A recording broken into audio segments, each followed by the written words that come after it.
shift work. I'm about to get into a whole bunch of bitching and complaining about what I got going on right now. I do want to start it off with this introduction. So I work in the oil industry and I work what's called shift work. So my schedule is a little chaotic. But before I get into bitching about it, I just wanted to say I'm totally grateful for what I have. I don't know how many people watch this. I don't know how many people actually, like on YouTube, it'll tell me, oh, you got, 30 views, but then you look at it and it's like average view time 1 second. So I don't know how many people are actually seeing this, but if you do and you work with me, or you're one of my supervisors or somebody, I'm not disclosing where I work, who I work for, but I am saying that I do love my job. I do love my pay. It's a career that I kind of fell into via route of working in the water industry and transitioning over into the oil industry, but there's no money in water. I mean, not for the workers anyway. I worked in the water industry for 20 years, and there was so many people that were extremely skilled, had really hard work ethic, and just were just phenomenal guys, and they were not making a lot of money. They were not compensated as well as people, their equals, I would say, that work in the oil industry. So it was definitely an easy transition for me to follow the money. But anyway, love my job, super grateful. I make really good money, and I wouldn't trade it. But along with that comes some challenges, and so I was just going to kind of go over a little bit of those and what I'm doing to try to mitigate them. So first off, what is shift work? So it comes in all kinds of different variations. Obviously, there's people, nurses, people in the oil industry, people in all kinds of different industries that I think it really revolves around any industry where your company that you work for is a 24-hour operation. They're going to have some form of shift work where you're working odd hours because they need manpower there 24 hours a day, 7 days a week. Weekends and holidays, that means nothing. There needs to be people working 24 hours a day, 7 days a week, 365 days a year. Obviously, we get compensated if we work a holiday or, whatever. And we get paid overtime when we work over. All that applies. So my schedule is I work 6 days on, 6 a.m. to 6:30 p.m. Then I have 6 days off. Then it rotates into 6 days on nights where I work 6 p.m. to 6:30 a.m. And then I'm off for 6 days. At that point, when it rotates between the days and the nights, technically it's it kind of works in a weird way where, I work 6 on, 6 off, but because it rotates between daylights and night shift, my 6 days off are technically 6.5 days off 1 week and then 5.5 days off the next week because, you get off on your last night shift, you're getting off 8 a.m., or you're home at 8 a.m. and that is your day off, but then you sleep through the whole day. It's a whole thing. So the challenges that come with that, sleep is a big one. So for your physical health, for your mental health, to just, be capable, it definitely is a hurdle. It's an obstacle. Me, myself, this is kind of my experience. So because it's just a cycle, right? It's always going like this. It's hard for me to pick a point to go, oh, okay, let's start describing the cycle here. But I'll attempt. Let's just say I'm going to take it from my first day off after a daylight hitch. At that point, I have been on daylight. So I've been going to bed roughly around 8 p.m., 8 to 9 p.m., and then waking up every morning at 3 a.m. I get up at 3, I go, do a little morning routine, head straight to the gym, do about an hour at the gym, I'm on my boat at 6. The other issue that I have is a time constraint because I commute. I live in Rancho Cucamonga. I work in Long Beach. It's about 63 miles from front door to boat landing. So I do 136 miles a day commute. And I do have a Harley, so that definitely cuts down on the commute time. But even with my Harley, it's still over 2 hours worth of commuting a day, on top of a 12.5-hour shift, on top of making sure that I fit in about an hour of gym time a day. The reason why I say gym is not like a braggy thing, like, oh, I go to the gym. I'm 46 years old. So at this point, in order to be a normal, healthy 46-year-old and still have like longevity and be able to go to work every day and be able to maintain, like, gym is a must. Like, you can't just, at 46 years old, you can feel yourself like getting worse and deteriorating and bones getting sore and muscles getting and it's horrible. But you could combat that by being physically active in the gym. Lift a little bit of weights, do some cardio, and so anyway, that's what I do. It's not for like, oh, I go to the gym because I'm trying to get buff or I'm trying to do this. I'm trying to be able to perform the job I currently do until I'm 65 if needed. Maybe even 67. I don't know. My dad worked until he was 68, I believe 67. I think he retired at 67. So if I need to work till I'm 67 because of financial reasons or whatever, I need to be able to physically do that. So I know that at 46. So I mean, shit. It may be another 20 years. So if I'm not actively staying healthy, then I'm screwed. Having said that, that leaves me about a 5 to 6 hour window to actually sleep. So when I'm working, I typically get about 5 hours. So when I get off of daylight, I've just spent, like I just described, I just spent 6 days doing that. Getting up at 3, going to the gym, going to work, being on my boat at 6, getting off at 6:30, heading straight home. I'm usually home about 7:45, Say hello to the wife and kids. All my kids are adults, but it's still, family time, say hi, whatever. If I do see them, everybody's got different schedules, so sometimes I come home and nobody's here. And I pretty much just go straight to bed. Take a quick shower and straight to bed. But by that point, by that first day off on day 7, right? First day off on my 6 days of being off, my sleep schedule's fixed. I feel good. I'm mentally alert.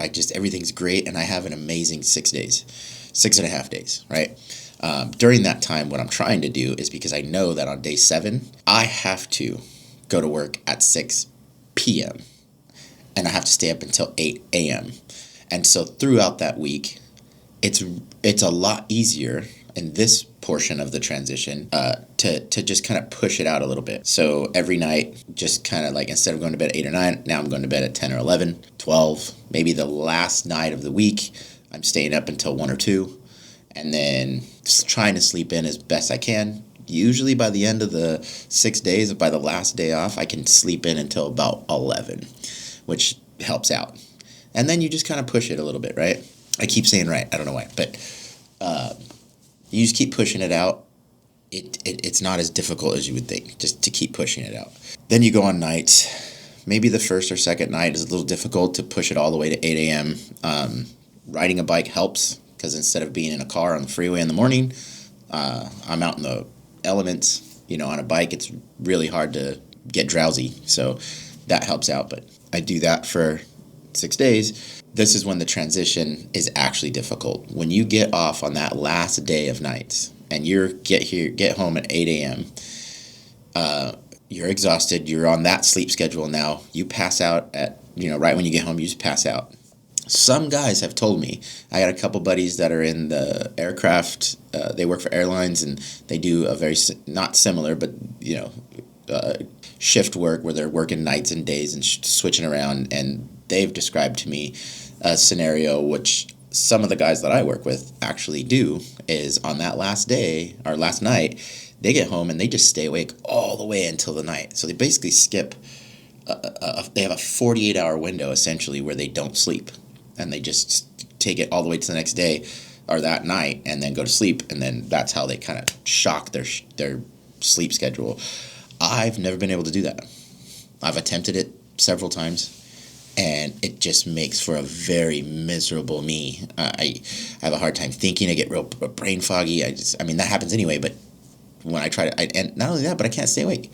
Usually, the longest I've gone is like to noon. I take it back. There was one time on my daughter's birthday where I got off on my last day, and we all went to San Diego Zoo for her birthday. I don't know why, but I was able to stay awake the whole day. Like, I got off of work. It was like the only day we could go, and yada, yada, yada. So I got off of work that morning, drove from Long Beach to Rancho, and then got in the truck, and we all went down to the zoo. I wasn't really able to sleep in the truck, so then we got to the zoo, and we just went in, and I spent the whole day. But I was a type of way when we got home. So I don't really typically do that. But what I do is I get off that morning, and I'll set an alarm. Instead of getting up at 2:30 p.m., I'll get up at 1 p.m. I'll push it to 12. And each night I'll try to go to bed as soon as I get tired, all the way through.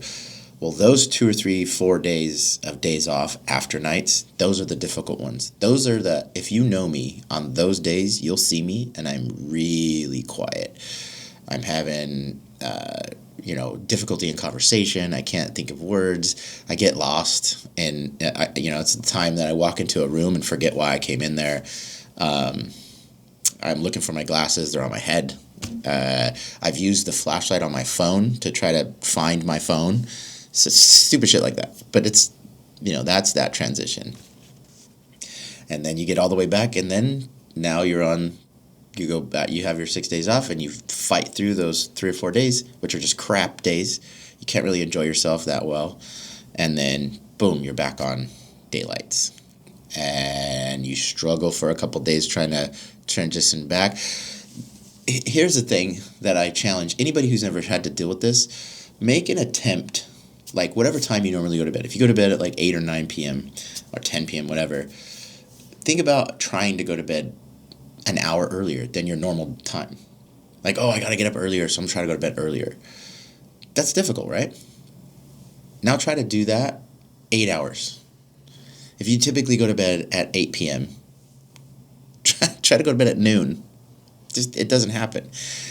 What will happen is you'll take a nap, and then you'll sleep for like an hour, and then you'll wake up, and then you're fucked. Now you're not going to bed on time tonight. Anyway, so those are some of the challenges that come with it. The commute, that limits the amount of time I have for sleep, the transitioning from days to nights, and the idea that I had, because I've been doing this 9 years, almost 9 years exactly, and the idea that I had was that,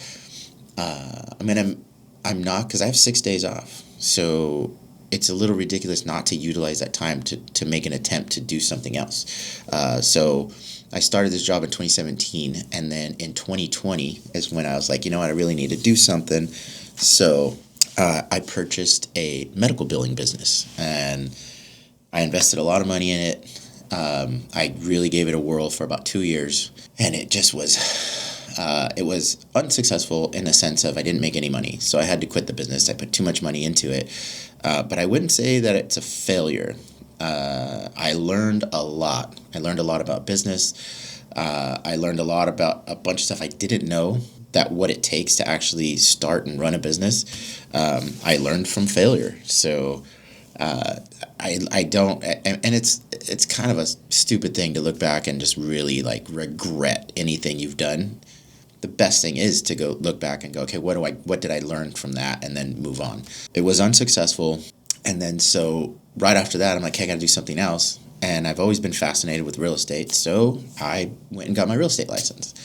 I invested 1/10 the amount of money into getting my real estate license and starting a real estate business than I did with the medical billing business. And with the real estate business, I made money the first year. So super stoked about that. That was totally worth it. And I've learned a lot. So I'm still currently a real estate agent working for Main Street Realtors.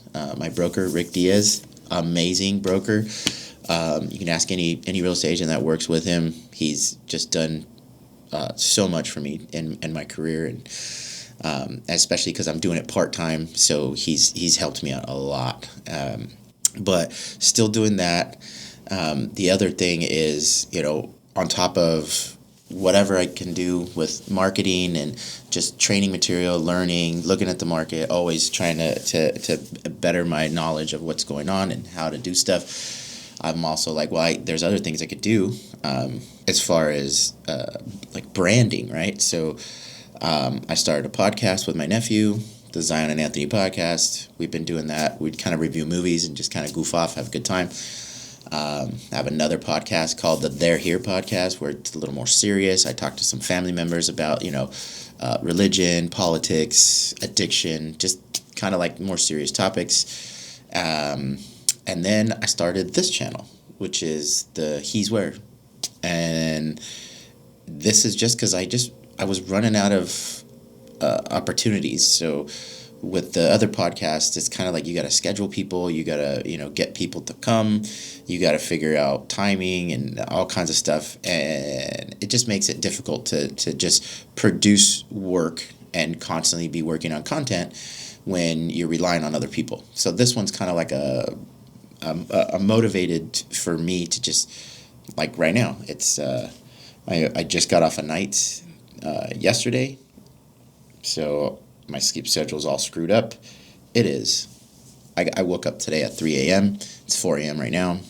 Everybody's sleeping. I got stuff going on today, but hey, look, now I have some time. Let me create some content.